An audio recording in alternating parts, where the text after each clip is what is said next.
me. So if you're like me, you think that dogs just don't live long enough. You're probably crazy about them. Anybody here as obsessed with your own dog as I am with mine? Yeah. Uh, to me, it always seems like dogs leave us way too soon, no matter what. And part of a big thing that can impact how long our dogs live is their weight.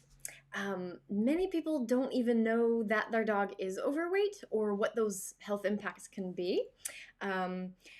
So I thought that we would talk about this today. Yes, says Jessie. Now, I do have to preface all of this by saying that I am not a vet. I am not a veterinary nutritionist. What I am is a trainer, a behavior consultant, and a pet parent who wants my dog to live well for as long as he possibly can. And guys, if you don't know me, my name is Jennifer Malloway, and if you haven't already, be sure to hit subscribe if you're on YouTube, or follow if you're on Facebook. And today,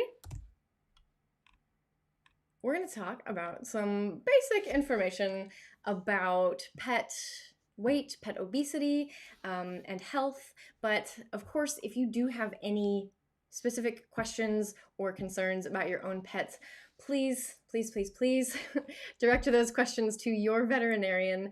And also, for the love of all that is holy, please do not ask health questions in public online forums.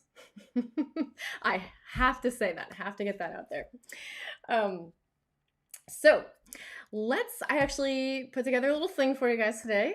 So I'm gonna make myself pretty small here so that you can see some pretty stuff. But of course, as always, you guys, if you have any questions as we go along, I would love for this to be a dialogue. Love to hear what things are on your mind. Have you ever thought about these sorts of things before? Are there other directions I could be taking this? Love, love, love all the feedback from you. So thank you so much for participating. Okay, so let me get this all set up. And voila. Okay, great. So first of all, this may be a surprising fact. By some estimates, in the United States, over half of all dogs are considered either overweight or obese. By some other estimates, we might get a little bit more specific and say that 25 to 30% of all dogs are overweight or obese, but that number grows to 40 to 45% for dogs over 5 years old. So that is an insanely large number, whichever way you slice it. And I think that a big contributing factor to this, at least from my own experience, is that the internet is like, probably half of the internet is like pet pictures, right? Because we love animals. So there's a lot of photographs and videos of dogs on the internet, and a lot of them do look overweight. And if that's what we're all seeing on a daily basis, our own perception of what a healthy dog should look like is a little bit skewed higher than it should be. Yes, say that is a lot of chunky doggos. And hi, Scott. Yeah, that is just a crazy high number. And given how much this impacts the health of our dogs, you'd think that we would all want to know more about it, so that we can make the changes necessary so that our dogs can live their best lives, right? So this is kind of a commonly accepted fact that, overweight dogs do have shorter lifespans. That's not really been disputed for a very long time. But there have been some studies in more recent years, or studies that have been concluded in recent years, because These are long-term studies, that obviously they have to be going on longer than dogs live. So these are long-term studies, large long-term studies with huge numbers of dogs. One of them, I believe, is over 50,000 dogs participated in the study. And one of them was a study of just Labradors. And this one found that Labradors who are overweight for a part of, even slightly overweight for a large part of their life, their lifespans were on average about 2 years shorter than their ideal weight counterparts. Another study tackled 12 different breeds, and got drilled down a little bit more, and found breeds of varying sizes. They found that the largest difference in the lifespans of ideal weight to overweight dogs was largest difference for small breed dogs. So your Chihuahuas, your Pomeranians, that difference was up to 2.5 years shorter lifespan, and was a little bit smaller difference for our larger breed dogs. But we know that our larger breed dogs don't live as long anyway. So, like I said, any way you slice it, keeping our pets at a healthy weight is gonna keep them around with us longer. And don't we all want that, right?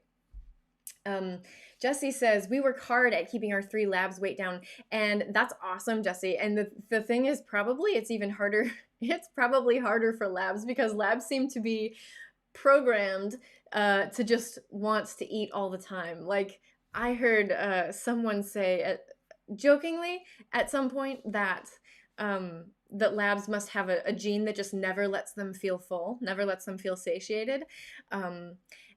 And I want to laugh, but it looks almost true, right? Like, labs are they're notoriously very food motivated dogs. So it's probably a bit more of an effort on your part, Jesse. So kudos to you for putting in that effort.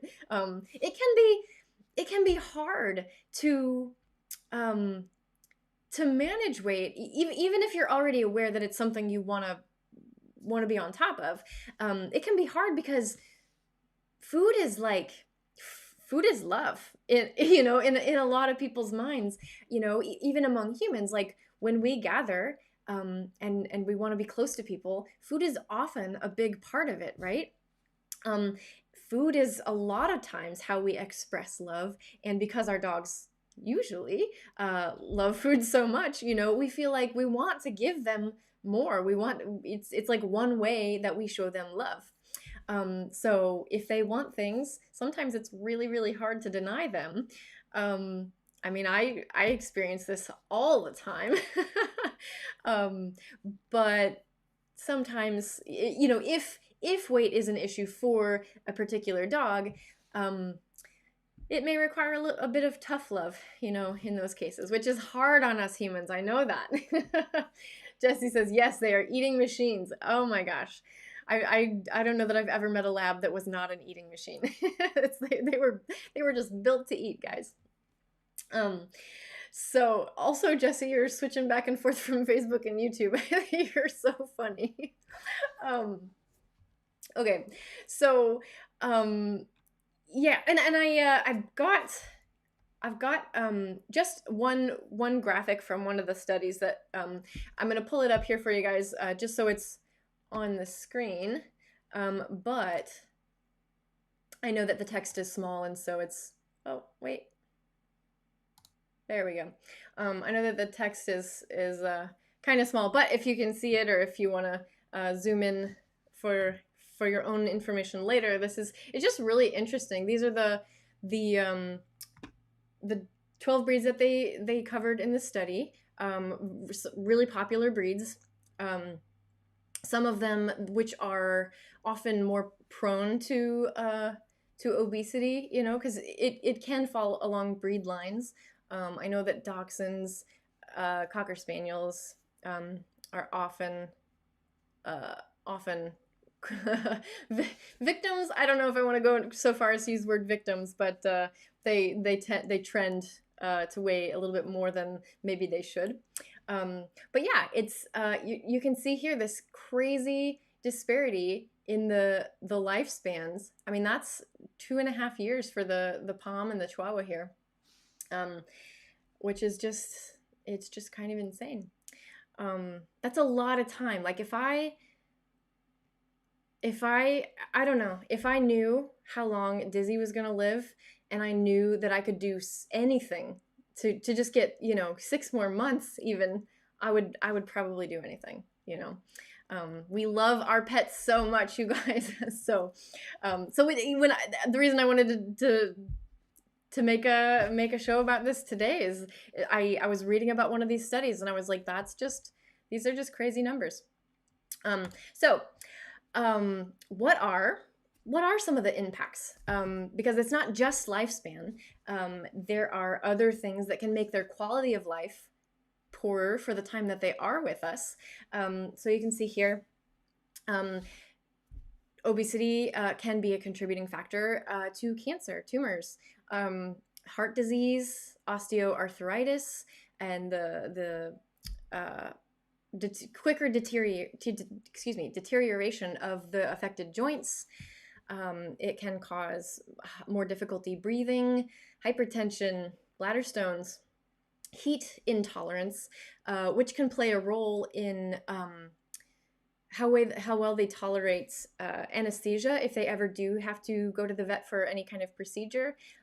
It can make anesthesia more dangerous for them, lower their immune system.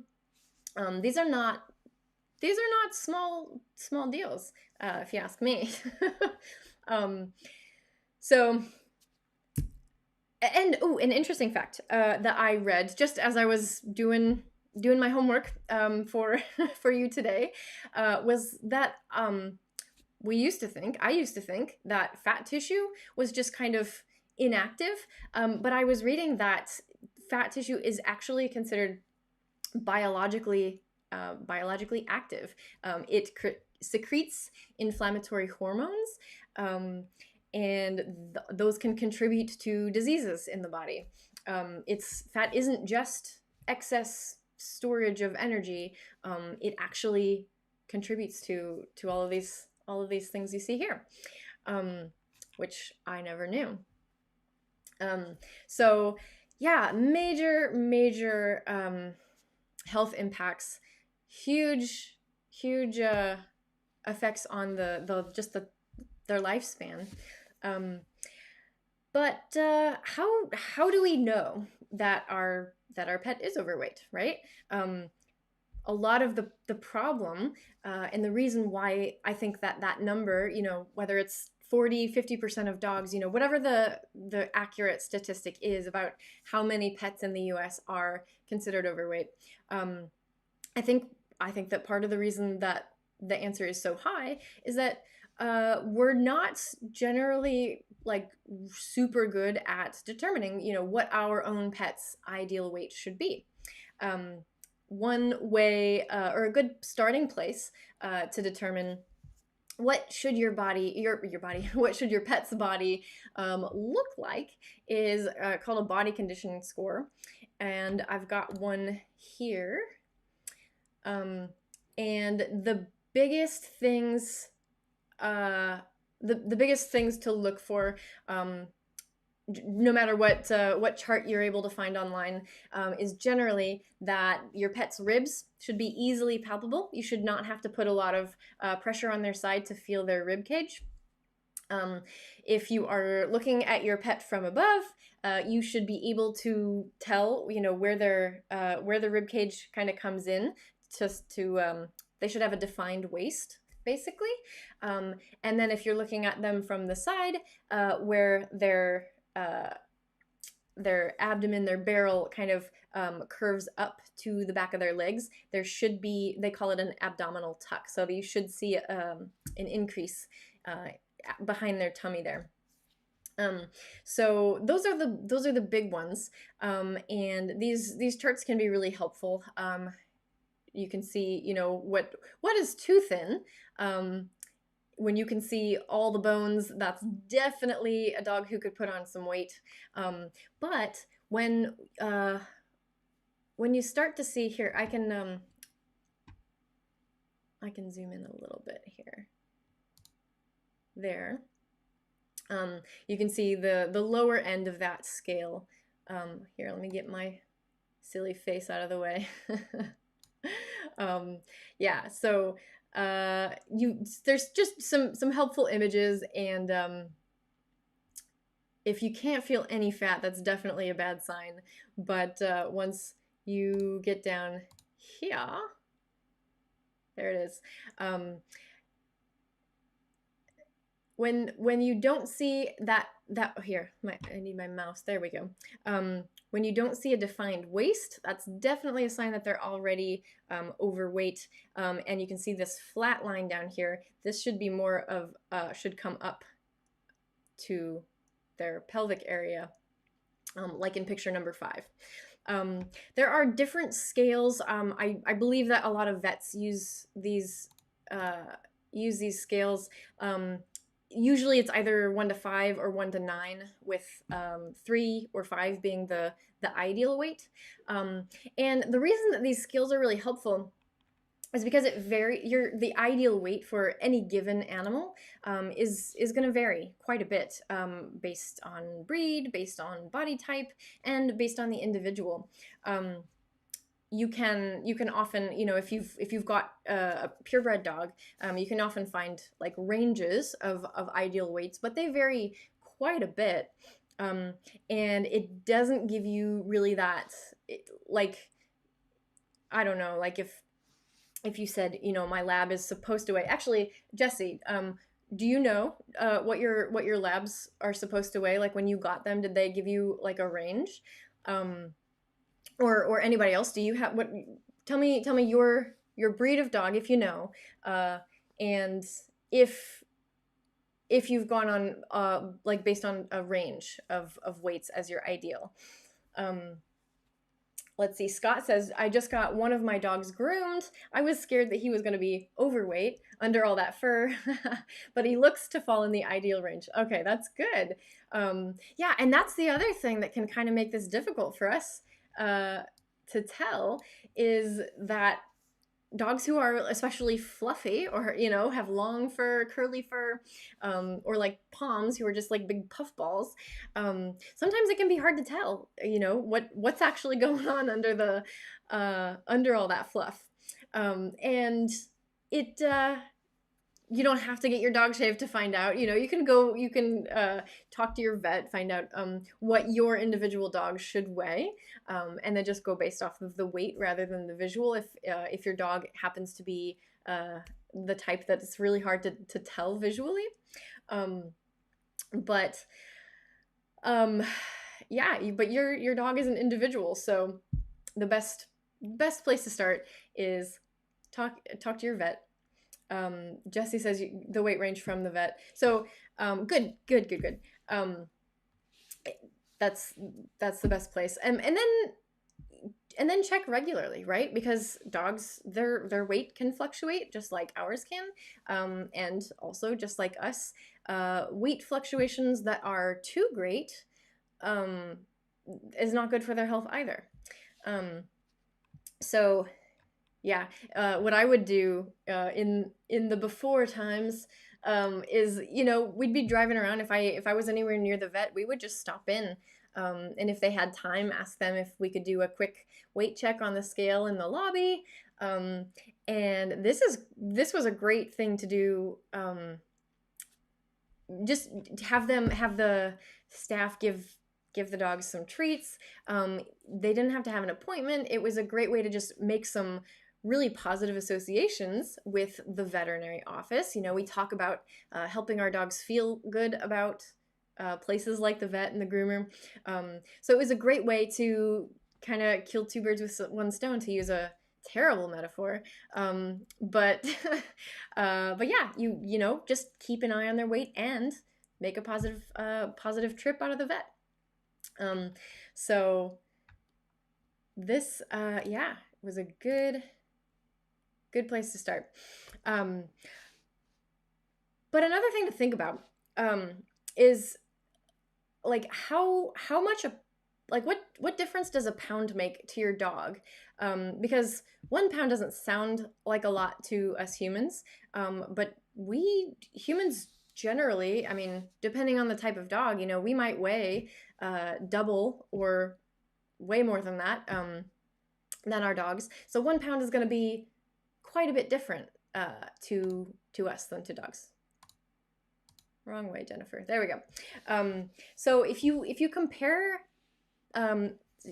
specific like numbers of pounds or specific weights, they may sound like small numbers, but they actually make a larger difference to our dog. So you may not think much of your dog fluctuating a pound or two, but it helps to keep in mind that the percentage of their ideal body weight matters more than the number of pounds. So if I tend to fluctuate up and down 5 pounds regularly. I don't worry too much about that. But if I gain 5 pounds, that's going to be about 4% of my body weight. Whereas if a 50-pound dog gains 5 pounds, that's 10% of their body weight. And I don't think we talked about this, but how we define, whether a dog's overweight, obese, or at their ideal weight. If they are between 10 and 20% over their ideal weight, they're going to be considered overweight. 20 pounds and up, they're considered obese. 20 pounds, I meant 20%. So yeah, a 50-pound dog gaining only 5 pounds, it sounds like not much at all, but that's 10% of their body weight. That's enough to push them into the overweight category. Now, if you've got a tiny 15-pound dog and they gain 5 pounds, that is 33% of their body weight. That is huge. That would be like me gaining like 45 pounds, which would not only be noticeable, but I would feel that. Like that's going to have a lot of negative health outcomes for me. So 5 pounds for a 15-pound dog is that's an insanely high number. Now, depending on your dog's frame, that it's going to matter more or less. But the thing to keep in mind here is that dogs don't feel shame. They're not going to care. They're going to probably be pretty happy that they got all that extra food, but they are going to feel that weight. That is going to have an impact on how they're able to move and how they're going to feel, the impact of their movement on their joints, even just going up and down stairs. That's going to have a much greater impact on your dog than it would have on you. So yeah, I don't know, like 5 pounds doesn't sound like a lot to me, but when I put it in percentages of my dog's ideal weight, like it really puts it into perspective for me. So I feel it's worth mentioning here that for people who have been for a long time, have been aware of what, and of dog's ideal weight, just in general terms, when we see dogs who are very clearly overweight, at least I can speak for myself, I won't speak for any of you, but sometimes it's hard not to find myself like creeping into the little bit judgmental mind frame, which I know is never helpful. And the thing is, one, people don't always know, which is why I thought it would be worth talking about today. They don't always know, what their pet should look like, what their weight should be, and they don't always know that it affects their pet negatively. So if they don't know, it's not really fair to judge them too harshly. And also, even if they do know, maybe they're already working on it. Maybe they are already talking to their vet and have their dog on a diet. Or maybe the dog has a medical condition, we never know what's going on, just like in general, we don't want to judge people because you never know what they have going on in their life. We don't know what troubles they encounter on a daily basis. So we just don't want to judge people in general. We also don't want to judge them based on how their pets look. because they probably have their own struggles going on. So and being told that your pet is overweight can sometimes feel like a personal attack, because I can't imagine that anybody has a pet and doesn't love them like crazy, and doesn't think that they are doing the very best that they can for them. So if I come along and I'm like, I'm sorry, your pet's fat, you really should have been doing something about this, that's not very nice. And yeah, so we just want to be careful not to judge people. Hi, Sarah. She says, it makes me sad to see overweight dogs and cats. It makes me sad too. It really does, because it's not always their fault. You know, they as the scavengers and foragers that they are, they can just be wired to eat everything that they come across. And for us humans, you know, if they look hungry, we want them to feel satiated. We would want the same. So sometimes it's really hard. So it makes me sad, and it's why I'm here talking about it, because you know, if people are not aware, then maybe this can reach them. So of course, if you would like to share this with anybody, I would really appreciate that. But I'm sure their dogs would appreciate it too. Okay, so yeah, and this is a nice segue into obesity. It doesn't always come down to just what they eat. Obesity can actually be an indicator of disease, and some of these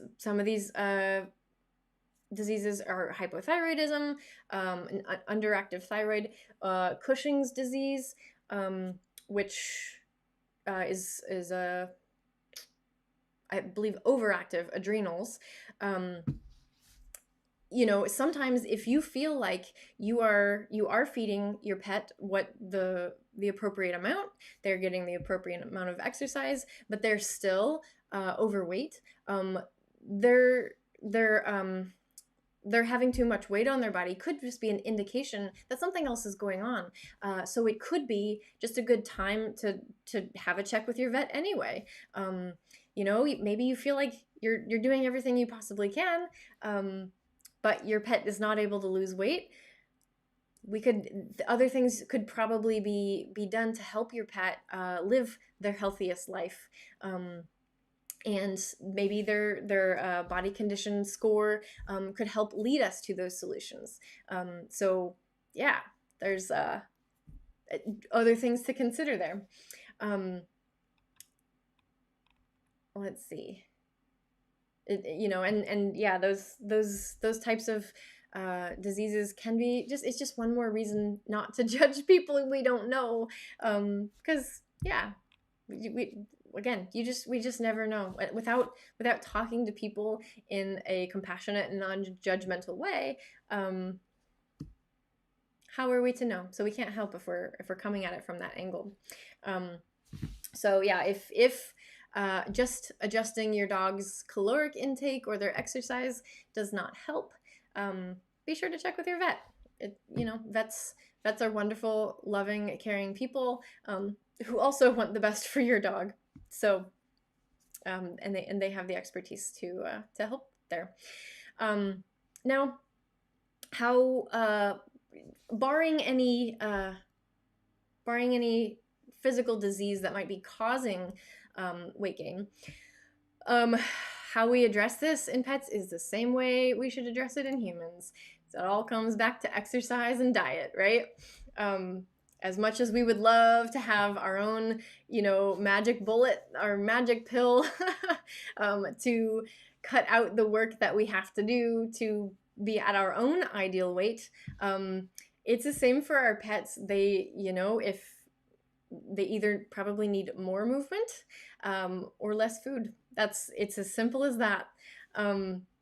But some things to consider when it comes to, we'll start with exercise, is choosing the right type of movement for your dog. So if you're starting with a dog who is already maybe a little too heavy for their frame, choosing types of exercise that are lower impact, like swimming, might be a good place to start. Lots of jumping or activities like agility, where there's risk of high speeds, and maybe risk of falling, stumbling, things like that. That extra weight can maybe make it more likely for injury to happen, because it's tough on their joints, right? We said how that an extra 5 pounds might not be that much for us, but for a dog, every little pound counts. And because they're such physical animals, and they like to move so much, sometimes they're not as careful as they should be. So it can be up to us to make sure that we're setting them up in an environment, and with activities that are appropriate for their age and their body type. And part of environment, when I say that, I mean surfaces and obstacles are huge. So like when we moved into our current house, there's no carpet on the bottom floor, and it's very slippery for Dizzy. And he was just slipping and sliding everywhere. So playing on that surface, even without a weight issue, playing on surfaces like that can be very hard on dogs' joints. And risks of soft tissue tears. So we don't want to be doing a lot of physical exercise on slippery surfaces. This is extra important for puppies or dogs under 18 months of age, before their bones are fully formed, because while their bones are forming, they are particularly prone to spiral fractures. And if they have an injury to their bones while they're still growing into maturity, things might not grow back the way that they should have. So we just want to be extra careful with dogs under a year and a half, and especially young puppies. And then when it comes to exercise, there are a lot of different ways to exercise a dog. It's not just walks and fetch. There are tons of different dog sports, and they offer lots of different types of movement that can cater to your dog's interests. Some dogs like to chase things. Some dogs, like herders, like to round things up. Some dogs like to catch things. Some dogs like group activities. Some dogs like more solo or one-on-one play. So if they're not interested in fetch, finding other types of activities for them can help them get more excited about it and wanting to move, because just like us, they can get lazy and complacent. I mean, we all kind of love the dog who just lays around all day. But if weight is an issue, especially like if they're younger dogs, and they probably should be more active than they are, finding the right type of exercise, the right type of physical outlet for them can contribute a lot to their physical health. So yeah, we want to be careful, avoid injury. I've been thinking about this a lot as Dizzy and I have been working on his Dog Parkour title, because in Dog Parkour, they really, really stress the importance of approaching things in a safe manner, training them in a safe manner, training in a way that teaches our dogs to be thoughtful about their movement, which kind of, that's another thing that just blew my mind. I'm like, who would have thought that this is something that we could change, we could affect based on how we teach our dogs, and it can contribute to their confidence.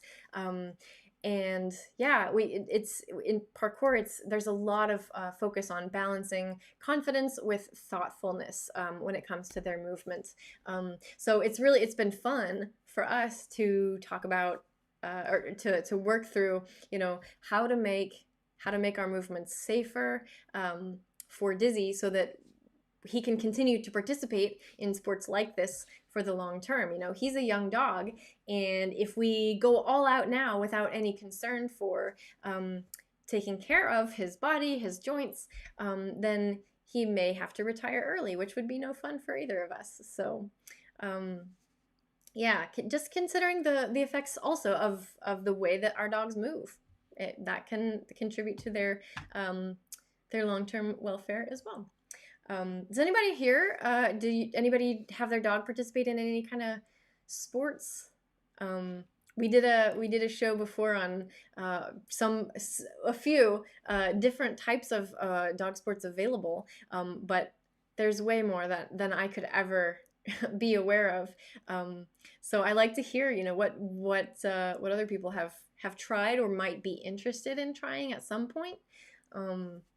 I'm not a super competitive person, and I never thought I'd be interested in any kind of dog sport. But then we found dog parkour, and it's totally not competitive, and plus it's a new sport, and the way that they have laid the foundation for this sport caters it. Their values align so perfectly with the way that I like to train and work with animals. So it just felt like such a perfect fit, and I'm so excited to continue with it and learn more.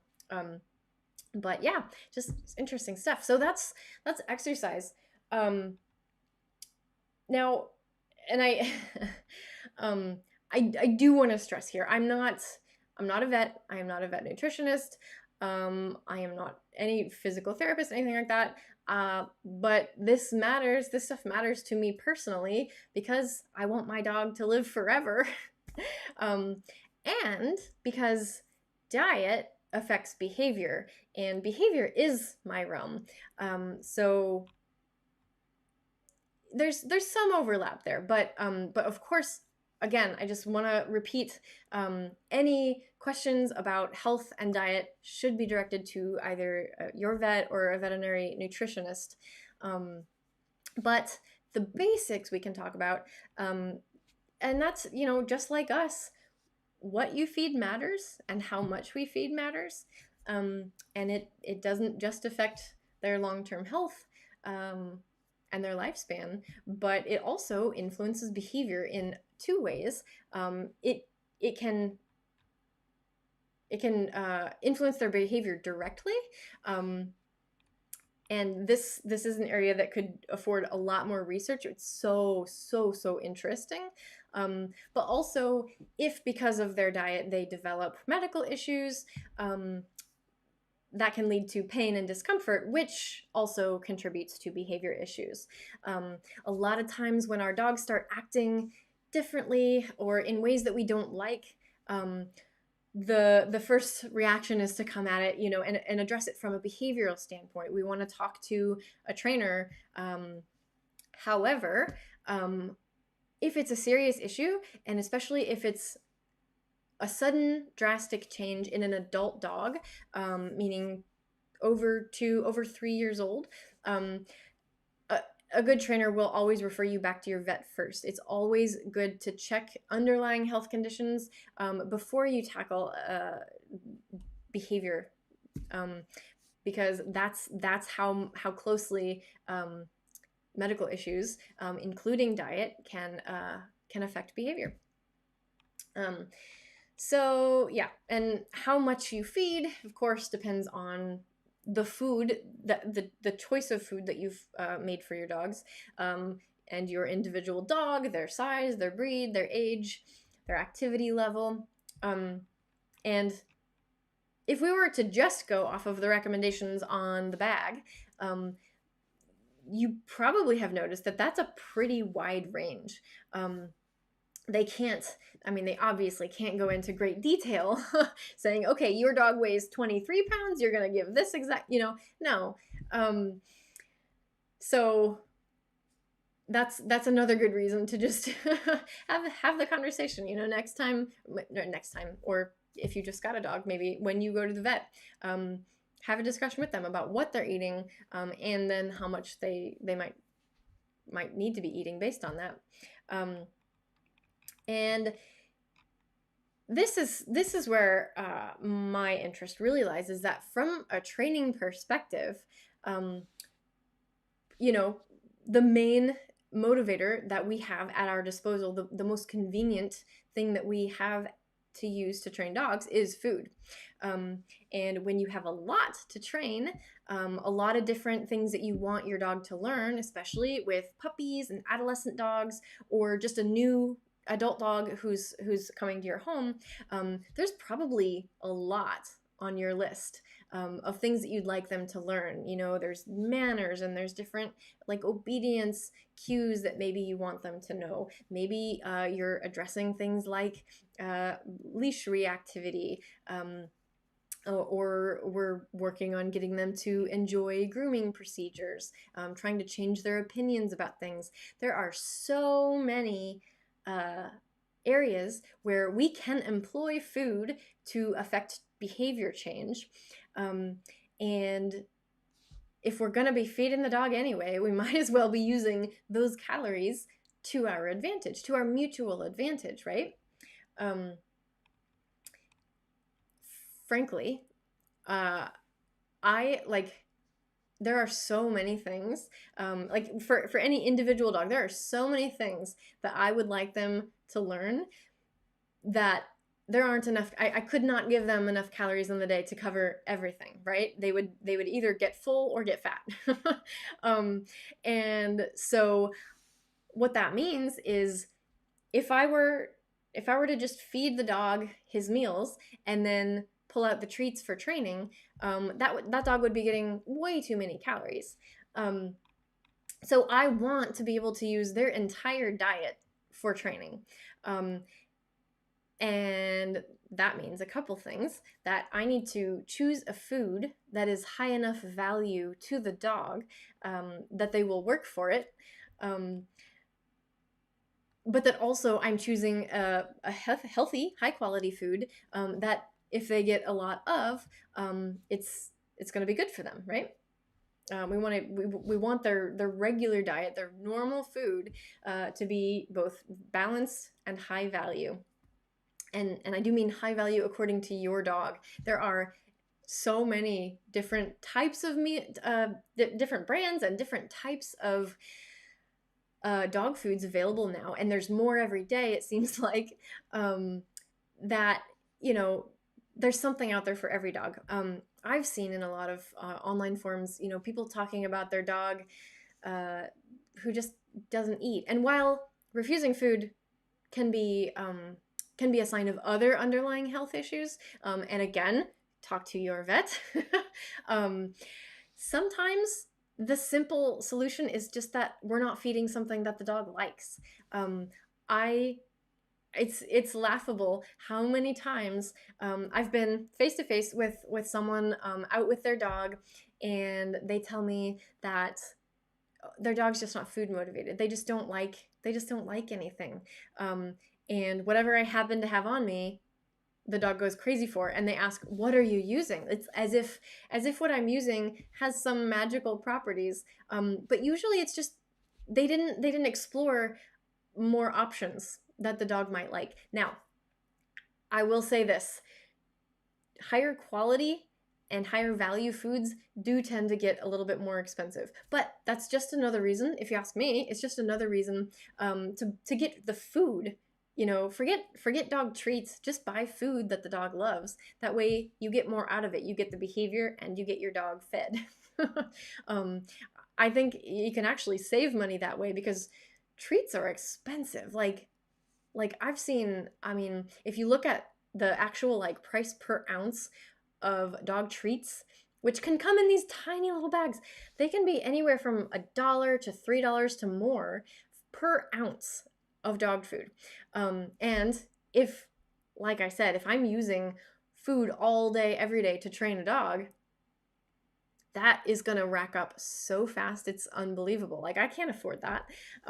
So if I just buy the more expensive dog food, I don't have to worry about the treats. It kind of like, I don't know. I feel like I spend a lot on dog food, but in the long term, I think it actually saves me money.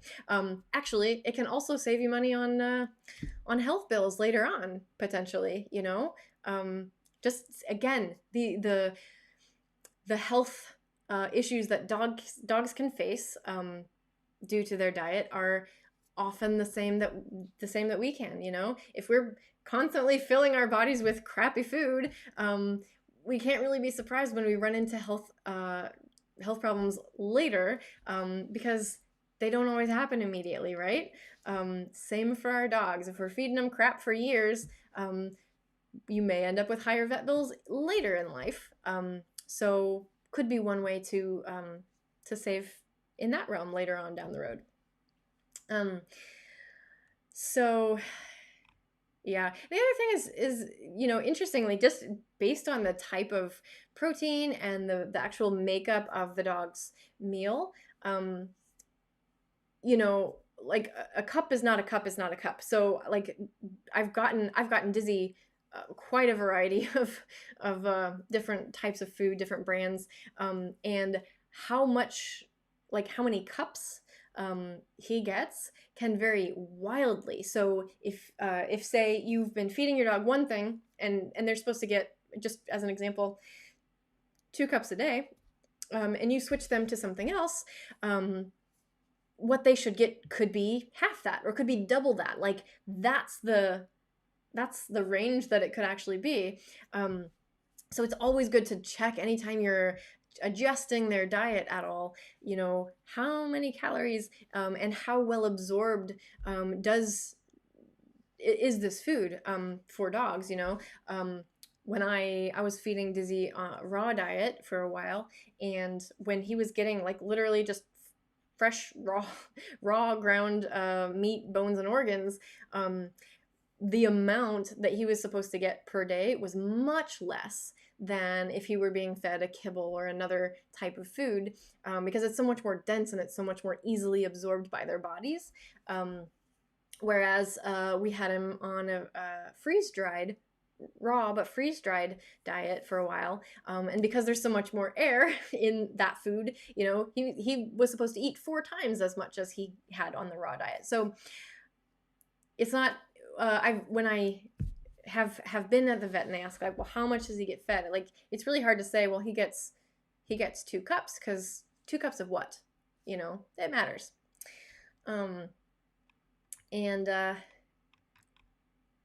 So yeah, if you are concerned about your pet's weight, and you're working with your vet to determine, what's their ideal weight, or maybe get them to their ideal weight, whether what you want them to lose weight, you want them to gain weight, or you just want to maintain a healthy weight for them, you're going to be evaluating their weight frequently,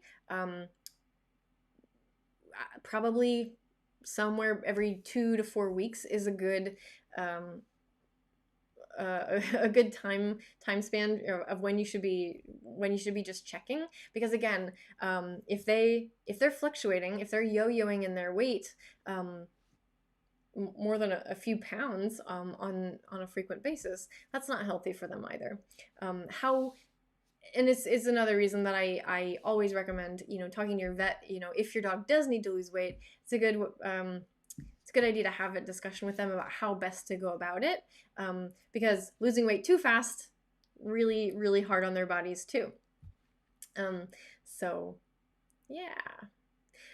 So speaking of using food to train, this is kind of how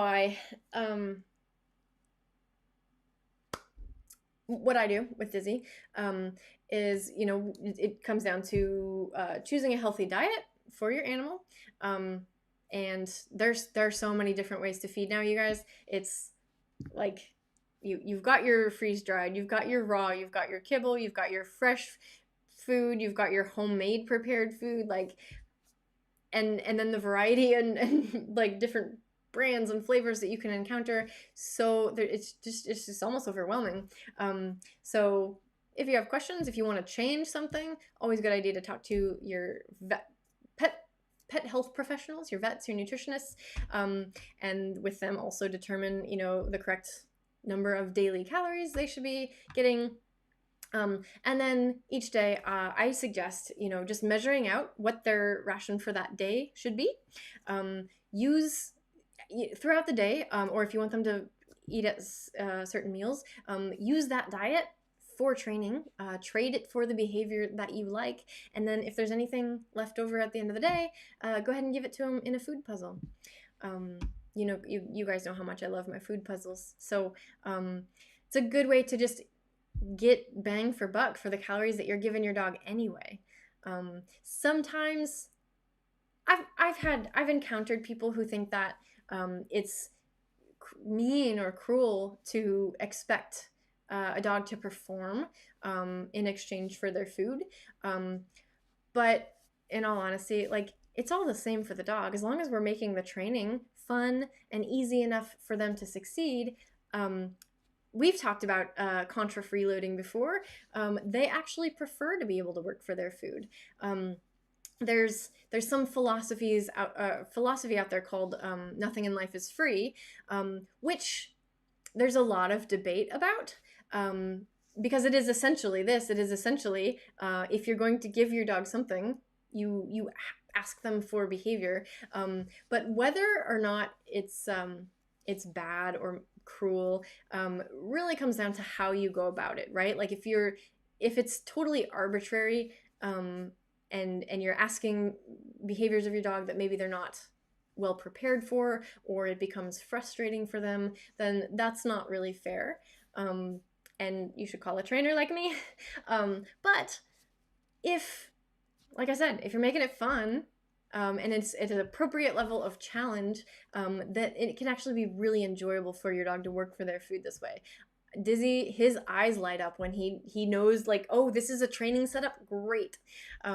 He loves it. So it, and he's young, and like I said, we still have lots and lots of things, training things to work on. But when he's older, once he's achieved the perfect dog status, I'm joking, but once we've accomplished the training goals that we wanted to, then all of this isn't necessary. I don't suggest just making your dog perform for their food for no reason. But if you have training goals, why not? It will benefit both you and your dog. So yeah. Okay. So, and here is an important point for dogs who maybe we are concerned about weight, and we want to be able to use other things. You can get creative. Dog food. Dog food is human food. We just process it in a different way to give it to our dogs, right? For the most part, dogs can have almost anything that we can have, with some exceptions, and you should always check. But since additional treats should be less than 10% of your dog's diet, because if we're just giving them treats all day and then we reduce their regular diet, they can end up with certain nutrient deficiencies, which is not healthy either. We want to make sure that treats don't make up any more than 10% of their total diet. But if you want to get creative, first of all, novelty and variety can help with motivation. And motivation, as we know, is necessary for training. If your dog doesn't want what you have to give them, there ain't no training happening. So we want to use novelty to our advantage, novelty and variety. And not all dogs will like everything, but you can test out your own dog's preferences. And I think they'll have fun learning, experimenting along the way.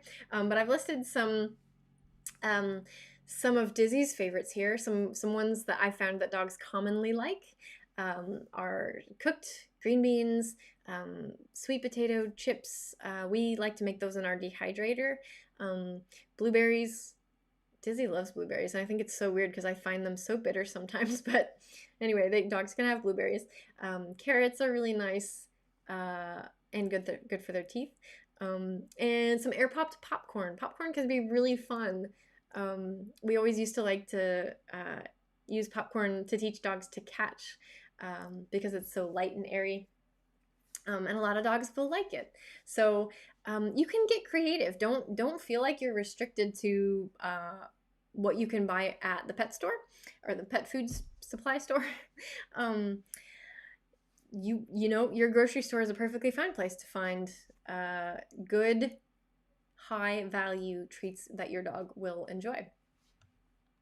Does anybody have any other kind of maybe off the wall things that their dogs really love that you would not expect?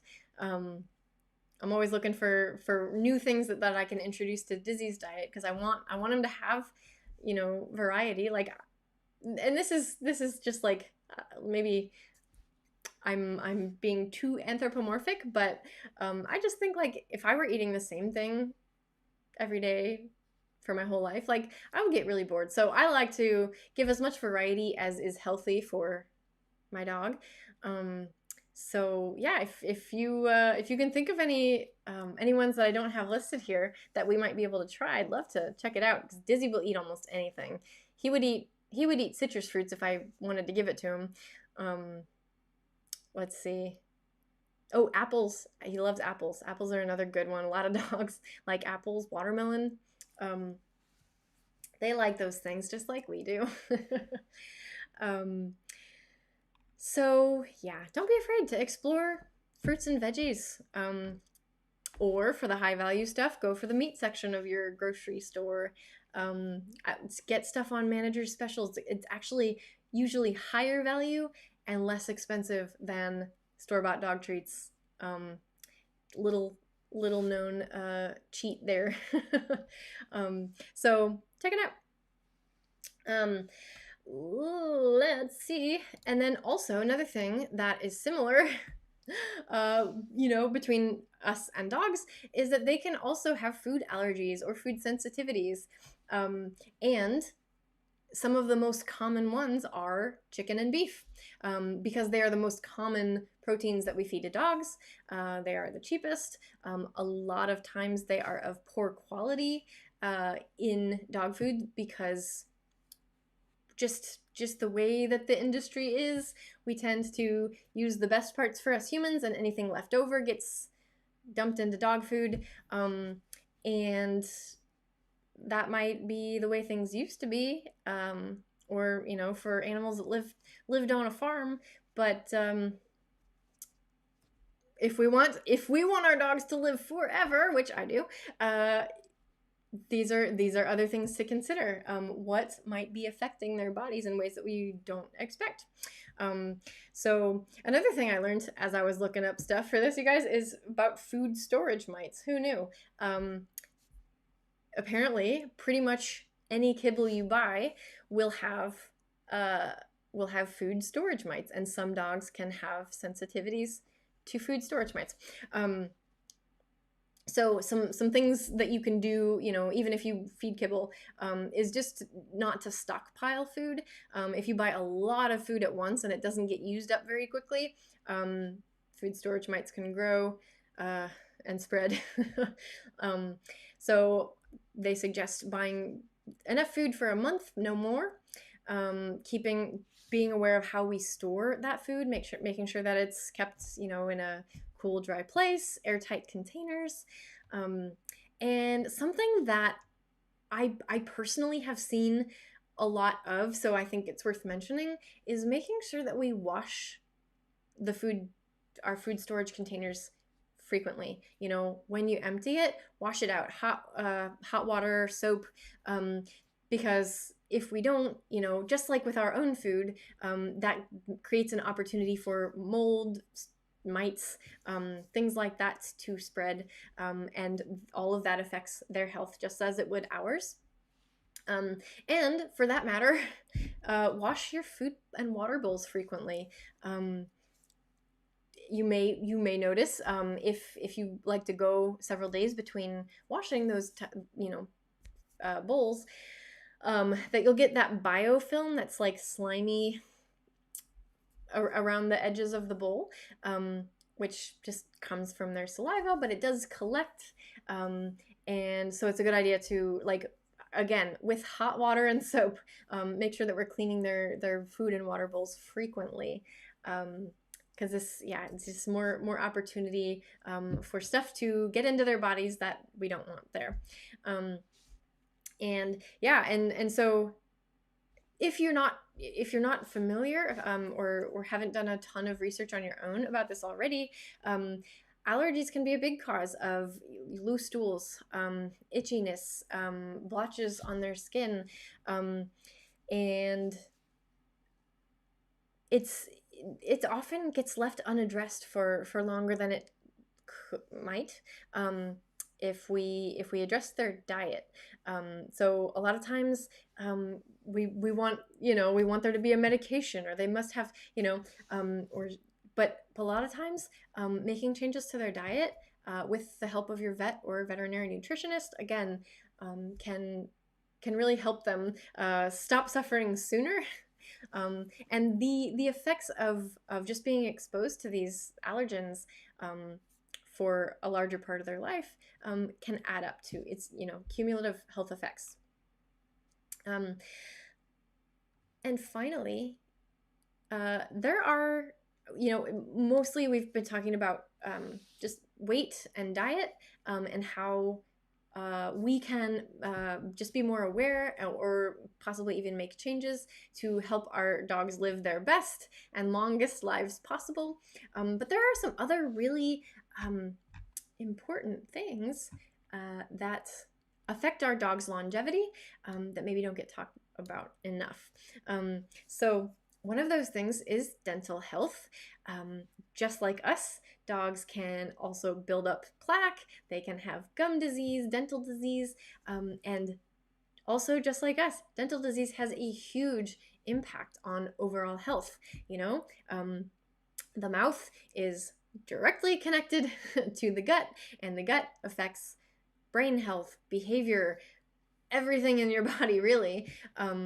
So we want to be taking care of our dog's dental health on a regular basis. And sometimes and this is another thing that, again, I know I keep saying it, but talk to your vet about which products might be most beneficial or even appropriate for helping with dental health, because not everything on the market actually does what it says it does, so sometimes it requires a little bit deeper research, but dental health is very important, so I think it warrants that research. Not to mention, if you never take care of your dog's teeth, and then one day they do need to go in for dental cleanings, those are very expensive. In most cases, dogs have to go under anesthesia for dental cleanings because it's invasive and we're dealing with the mouth, right? You can't put a muzzle on a dog for dental cleaning, so they can be very, very expensive, and crazy, like outrageous, depending on where you live. So my training mentor has told us that the difference in the lifespan of your dog, if you were to brush their teeth every day, you could extend their life by 5 years. That's what she says. And to be perfectly honest, I have not brushed diseased teeth every day, but it is it's one of those things that's on our agenda. It's on our list of training tasks, and in the process of training to get him comfortable with me getting in there and scrubbing his teeth, we use food for that process. So it's just, it's an example of another thing that I want to train and I want to use food for. So next, behavior issues can affect your dog's lifespan. And this one, yes, it's a little bit different, because the cause of death in behavior cases can more often than not be behavioral euthanasia, which is tragic and very sad, but it happens, and we can prevent a lot of dogs from that fate, by using training methods that are backed by science, that address the root cause of behavior problems rather than the symptoms. You'll hear me talk about this every day forever, probably, but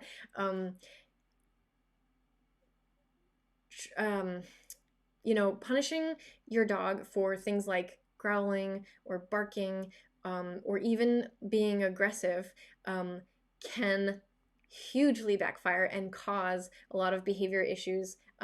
It can or make them worse, And if it gets too bad, some dogs, again, unfortunately, the resources are not available to treat them, to rehabilitate them, and so we can prevent dogs from going down that road by just being kinder to them and using humane, science-backed training methods. And I've said it already in this stream. You know, my area of expertise is not dog health or nutrition, but it is behavior and training, and so this is the area where we can really talk a lot more about. Construction cronies, hi and welcome. And Jesse says, yeah, wash their bowls after every meal. Man, Jesse, you are so on top of it. Your dogs are so lucky to have such a caring owner. I mean, that's a lot. I don't do that, to be quite honest, but I try and do it pretty often. And yeah, I've seen with the washing of the food bowls, I've seen people go weeks, and those bowls get pretty nasty, you guys. So yeah. And then finally, another really, like, maybe unexpected, but rather sad cause of early demise is that treatment can cost a lot. When our pets do encounter necessary treatment, those costs rack up so quickly. It's pet healthcare is not cheap. It is a lot less expensive to do all of the preventative stuff, which is, hey, why we're here today, than it is to tackle this stuff once it's become a problem. And some diseases, some effects on their body is irreparable. Once it's too late, sometimes the damage is done, and you can do what you can to make the dog's life better. But some of that harm, it can't be undone. And for some dogs, it's sad, but they get taken to the vet. The bills are too high. The owner cannot financially cover it, and they have to make the difficult choice to let their dog go earlier than they might have, simply because of the costs. So some things that we can do to just not find ourselves in that situation is, one, you can consider pet insurance, which I fully admit can be expensive in its own right.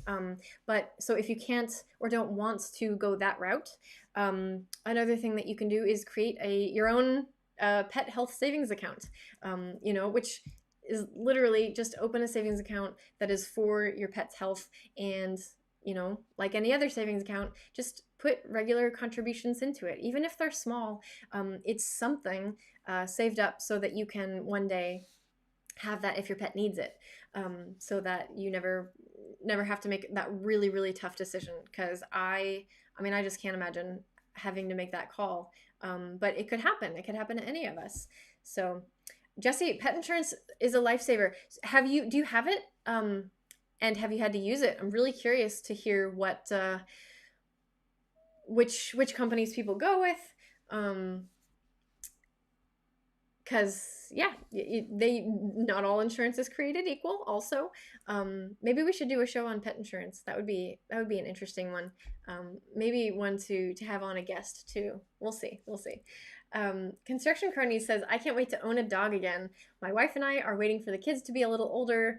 Used to have an American Pit Bull and Husky. Your boys, they were both misfits. My Husky was older and and took very care of the Pit Bull, but the Husky would dig huge holes under the fence, and would find them out front when I got home. Oh my gosh. Yeah, that's common. Huskies are definitely escape artists. So luckily they'd still be in your front yard and not, the next town over. Paul Berg says that picture is so savage. Wait, which one? Are we talking about the behavior dog? I mean, I don't know. Once I've seen like dogs in dog, once you observe a lot more dog behavior, dogs in fearful situations or in dog fights, even, like, oh my gosh, it's the first time that ever happened to me. Like, it really gets your heart racing. It's terrifying to witness a dog fight. But I'm slowly becoming more desensitized to pictures like that. So that's interesting. Oh no, wait, Construction Crony says one day the pit bull got hit by a car and it was downhill from there. It makes me cry to this day because you feel like you failed him. You mean downhill from there, like they kept getting out? Was he okay? Was that like, I don't know, if I'm afraid to ask because that is so sad. It's so sad when pets get hurt because, I mean, like we've been talking about today, like we love them so much. That we just, we want to do all we can to make sure that they're with us for as long as they possibly can be, and that they're living well for that time. This is another thing, guys. I have also seen people who keep their pets around maybe longer than is good for the pet because it's so hard for us to let them go. And it's, I mean, I don't know. I almost feel like I can't say too much about it, but because it's hard to know. It's hard to know. Like once our pets are older and they do have more and more health issues, it's really hard to know like when to make that call, when to let them go. But I know that I've seen it go on longer than it should have. When the pet's quality of life is not good. It's really hard. We're talking about some tough issues today. Appreciate those of you who have stuck around with me. Because this is, they're sensitive topics. But yeah, Paul Burke says, yeah, sounds terrifying watching a dog fight.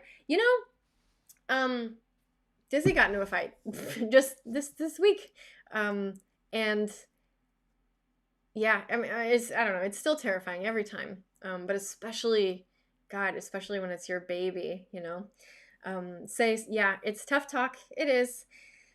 Construction Cronies says, well, I think, something got messed up in his mind and he started biting and acting bad. I didn't know what to do. Had animal control come take him eventually. And it was the single most difficult decision I ever had to make. And I regret it. Yeah, you guys, this is really, we got really heavy on a Friday. I'm sorry. I should have done this on Monday maybe. But now we get to all go, I don't know, have a drink and enjoy the weekend.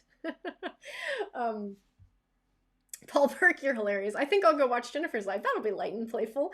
I thought to myself 5 minutes ago, I'm sorry to disappoint. Sometimes we talk about the serious stuff here. Here, well, let's get off of this page and I'll just leave it with this. Take care of your doggies.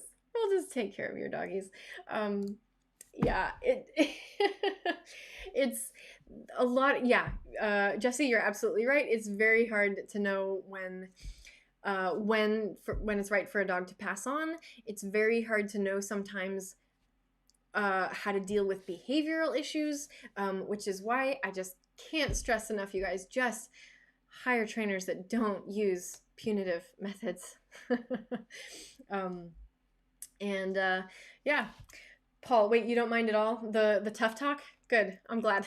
Because it, like, I don't know, I can be a really sensitive person when it comes to certain topics, but like other times I'm just like, you know what, these are things that we have to talk about, right? If we're gonna do our best for each other, for our animals, like this stuff has to get talked about. So I'm not about avoiding tough talks at all.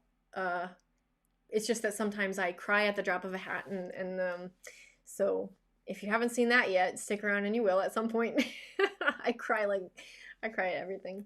But yeah, I don't know. These are important topics. So hopefully you got something out of it. And yeah, I should have left it with, you know what? We're going to go have a drink. We're going to go eat some dinner. We're going to go enjoy our weekends. And yeah.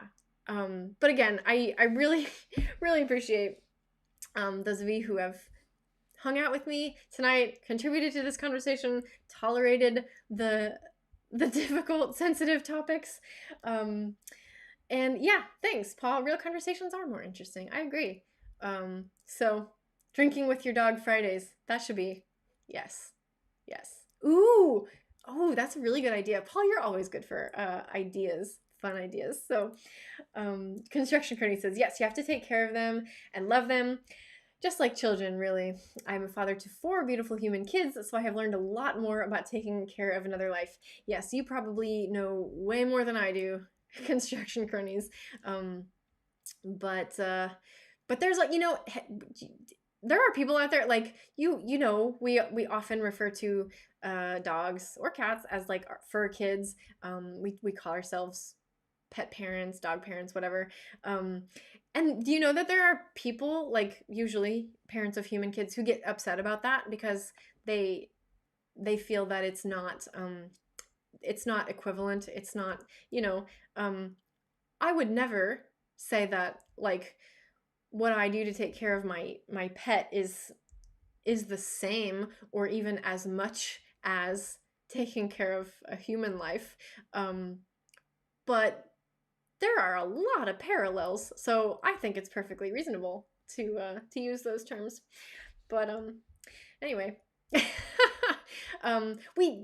human, animal, it doesn't matter. We want to do the best that we can for them, and yeah. So you guys must feel the same because you're here with me. So. But yeah, I don't want to get too heavy. I want to end on a good note. So again, thanks guys. Share this with anybody who you think also might enjoy the heavy, tough talk, the sensitive topics, or the fun stuff, because we have fun other days, It's not always like this.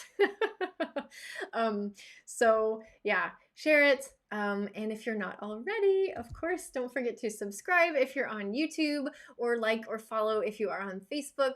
And thanks again. I will see you on Monday. All right. Have a great weekend, guys. Bye-bye.